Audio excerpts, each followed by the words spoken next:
বিলাসীপাৰাত আমচুৰ ৪৫ সংখ্যক প্ৰতিষ্ঠা দিৱস উদযাপন নৱগঠিত বিলাসীপাৰা জিলা সমিতিৰ শপত গ্ৰহণ ইফতাৰ মেহফিল আৰু দোৱা অনুষ্ঠান অনুষ্ঠিত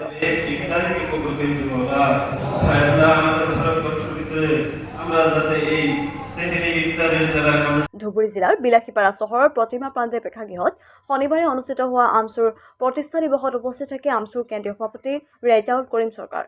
আমচুৰ বিলাসীপাৰা জিলা সমিতিৰ উদ্যোগত দিনজোৰা কাৰ্যসূচীৰে আয়োজন কৰা প্ৰতিষ্ঠা দিৱসত অসমৰ সংখ্যালঘু আন্দোলনত শ্বহীদ হোৱা আৰু ঘূৰ্ণীয়া হোৱা মহান ব্যক্তিসকলকো সন্মান জনাই শ্বহীদ বেদীত পুষ্পাঞ্জলি দিয়ে আমচুৰ নেতাকৰ্মীয়ে। দুপৰীয়া নৱগঠিত বিলাসীপাৰা জিলা সমিতিৰ শপত গ্ৰহণ কৰাৰ লগতে মুকলি সভা অনুষ্ঠিত হয়।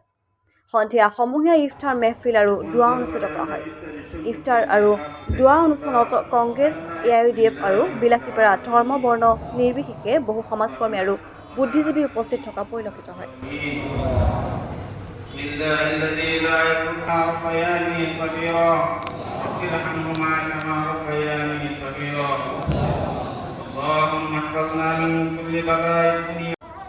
আজি আমাৰ আমচুৰ ৪৫তম প্ৰতিষ্ঠা দিৱস আছিলে আৰু সমগ্ৰ ৰাজ্যজুৰি আমি জিলাই জিলাই প্ৰতিষ্ঠা দিৱস আয়োজন কৰাৰ কাৰণে আমি এটা নিৰ্দেশনা দিছিলোঁ আৰু এই প্ৰতিষ্ঠা দিৱসৰ লগত সংগতি ৰাখি যিহেতু আজি আমচুৰ জন্মদিন ইফতাৰ মেহফিলৰ এটা আয়োজন কৰাৰ কাৰণে আৰু বিশ্ব ভাতৃত্ববোধ বিশ্বৰ মানুহৰ বাবে শান্তিৰ বাবে অসমৰ মানুহৰ শান্তিৰ বাবে ভাতৃত্ববোধৰ বাবে আমি এটা ইফতাৰ মেহফিলৰ আয়োজন কৰাৰ কাৰণে নিৰ্দেশনা দিছিলোঁ আৰু তাৰে পৰিপ্ৰেক্ষিতত আজি বিলাসীপাৰা জিলা সংখ্যালঘু ছাত্ৰ ইউনিয়নেও আজি এটা ইফতাৰ পাৰ্টিৰ আয়োজন কৰিছিল লগতে তেওঁলোকৰ শপত গ্ৰহণ আৰু প্ৰতিষ্ঠা দিৱসৰ কাম কাজ আজি তেওঁলোকে কৰিছে। গতিকে আজিৰ এই প্ৰতিষ্ঠা দিৱসৰ শুভক্ষণত আমি সমগ্ৰ অসমবাসী ৰাইজক আমচুৰ ফালৰ পৰা আন্তৰিকভাৱে ধন্যবাদ জনাইছোঁ যে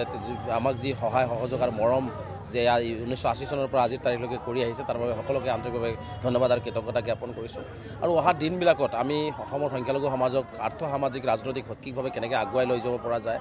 আমি কেনেকৈ সকলো জাতি জনগোষ্ঠীৰ লগত খোজ মিলাই আগুৱাই লৈ যাব পৰা যায়, আমি অসমখনত ভাতৃত্ববোধেৰে শংকৰদেৱ মাধৱদেৱ গুৰুজনা আজান ফকীৰ গুৰুজনাৰ আদৰ্শৰে অসমখন কেনেকৈ আগুৱাই লৈ যাব পাৰে তাৰ কাৰণে আজি আমি সংকল্পবদ্ধ হৈছোঁ। আৰু বিশেষকৈ সংখ্যালঘু সমাজ যিহেতু নিষ্পেষিত নিৰ্যাতিত সকলো ক্ষেত্ৰতে আজি লাঞ্ছিত বঞ্চিত হৈছে, এই সংখ্যালঘু জনগণক আৰু বিশেষকৈ ধুবুৰী জিলাবাসী ৰাইজক বিলাসীপাৰা অঞ্চলৰ ৰাইজক বা এই অঞ্চলবিলাকক আমি কেনেকৈ আগুৱাই লৈ যাব পৰা যায় তাৰ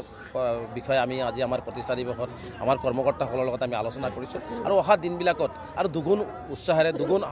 শক্তিৰে আমি আমাৰ অধিকাৰৰ কাৰণে আমি মাত মাতিম আৰু সকলো জাতি জনগোষ্ঠীৰ মিলাপ্ৰীতিৰ কাৰণে যি ভাঙনমুখী অসম হৈ আছে সেই ভাঙনমুখী অসমক জোৰাকৈ লগাবৰ কাৰণে যিখিনি কৰ্ম আমচুই কৰিব লাগে আগন্তুক দিনত কৰি যাব।